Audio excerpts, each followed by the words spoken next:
Hello, comrades. Welcome back to Jacob's Custom Gunworks. Wow, that's hard to say in a Russian accent. Fun though. Anyway, a few months ago, I did a collaboration with Steve from Montana Musings Outdoor Channel, and we talked a little bit about my Zastava M77.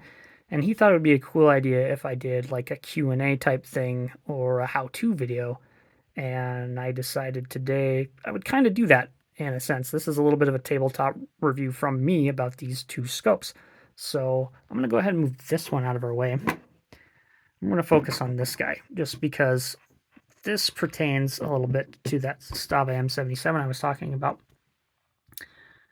This here is a Russian PO scope. Now this is the SVD style here in the side rail mount. So if you have the SVD, you have the Dragunov, you have the M77, this will actually fit. Be advised on the M77, your eye relief with this is going to be a little on the rough side.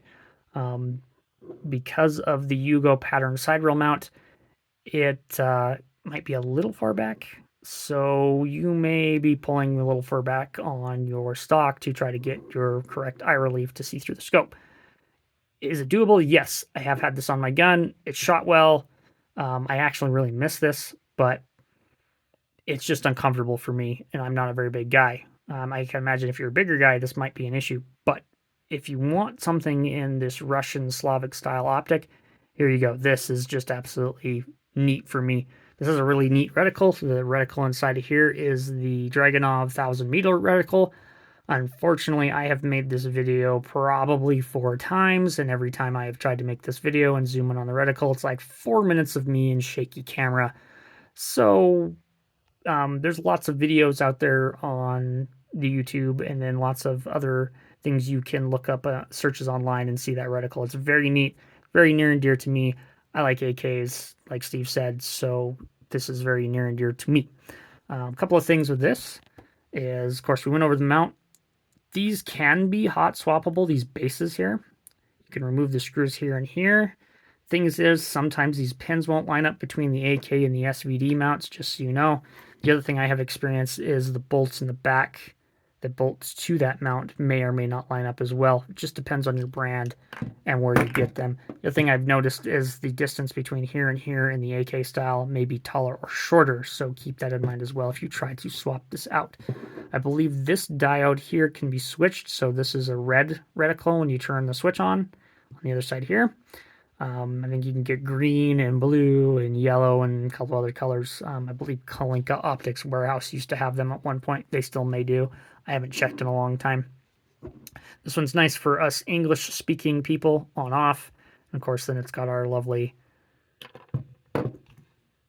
battery over here. This is a AA version. They do make adapters for some of these, so you can convert these to AA. Like this one's AA. This was not converted. This is how it come. The other one that you're going to see here in a little bit is a watch battery version, so I believe it's a 357. And then you can, of course, get an adapter to run AA if you so desire. This one I'm going to leave as is because it works great.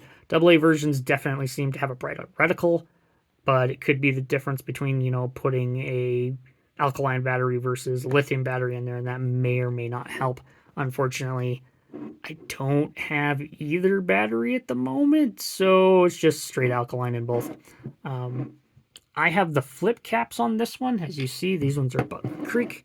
Generally, these come with a kind of an interesting looking eyepiece, and it sticks out about in here somewhere. And of course, you just put your face up against it with your eye, and of course, you go ahead and shoot. That was uncomfortable for me. I had a lot of pressure buildup on the inside of that cap. So I drilled holes in one to help relieve that because, of course, the recoil is going to come back and push against your face. I wear glasses, so it wasn't great. So I ended up taking it off, put those caps on there, and I have no issues since. Again, back to your on-off. There's where the actual switch is. Up on, down off. Sorry, doing this one-handed because I don't have a tripod. This one has caps, which is neat. My other one doesn't. This one here is 0 to 15, and then I believe that one there is 0 to 10. If memory serves, and if I'm wrong, go ahead and correct me, that should be in meters. So if I remember right, it's 100, 200, 300, 400, 500, 600, so on meters. If I'm wrong, I apologize. Same with the side there. Generally, you would sight these in at about 50 meters and then kind of go from there. I can tell you generally with me and how I use these, I generally put these at 200 yards and leave them. And it works great for everything that I'm going to do. Everybody's different, so you go ahead and do you. That's about it for that one. Kind of neat. Again, really wish that this would work better for me, but it's just, on that particular gun, it's nuts. But I am definitely going to hang on to that. So let's move on to Exhibit B. There we go. So this one here is an actual POSP scope. This is a Belarus one. The one before you saw was Russian.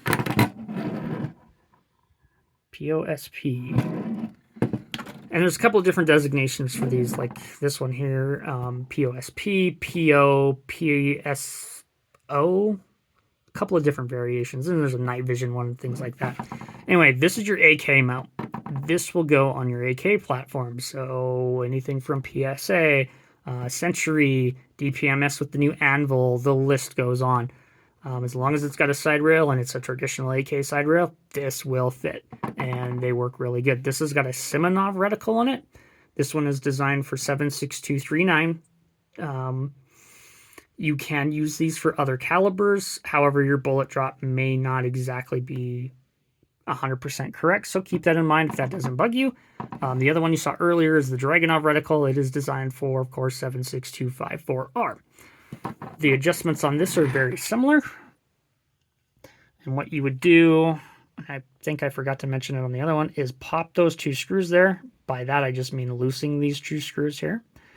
And then, again, I'm doing this one-handed, so please bear with me. I'm going to hold this silver cap here and then go ahead and adjust from there. And you can see that there's a little mark there and there from where it was, you know, put on in the factory. But that's how you would adjust these. These are neat because what you do to adjust these is when you're sighting in this rifle or this caliber or this scope, you're following your shots. So just like an archery individual following their pins for their shots, you do the same thing with this scope. Shooting high, you move up. Shooting low, you move down. Left, right, so on and so forth. That's why I like these a lot. This is a 400 meter Simonov reticle, and this one would be your 7.6239 version. So theoretically, you could get this dialed in for 400 meters. Not undoable for a lot of good quality AKs out there. Even some garbage ones can actually do it. So, again, got an AK. Here's your AK one. Got an SVD PSL Zastava-ish. Here's that one for you. I think I have droned on enough about this scope and what to do with it, other than the fact to adjust these, and I forgot to do that, sorry. You would take your flat blade screwdriver, pop this out, this piece here, it'll slide out of the way, and then there's a ratchet piece in there, see that? Kind of like a gear there. You would take this lever off, and then of course adjust for your tightness. And then put it all back together, and that'll help you get a good solid bite on your AK. With your SVD, a little different. You're going to push this lever out, like so. And very carefully, you're going to hold the bottom of this piece here, and this little claw here, you're going to push down, and that nut you can spin to adjust for your tightness. Alright, I think 9+ minutes in this video explaining these is a pretty good tabletop review. Hopefully next time I can get with Steve and we can do some actual shooting. That would be really fun. I had a lot of fun in his video, and again, I thank him for letting me talk about my gun. Alright, comrades, till next time.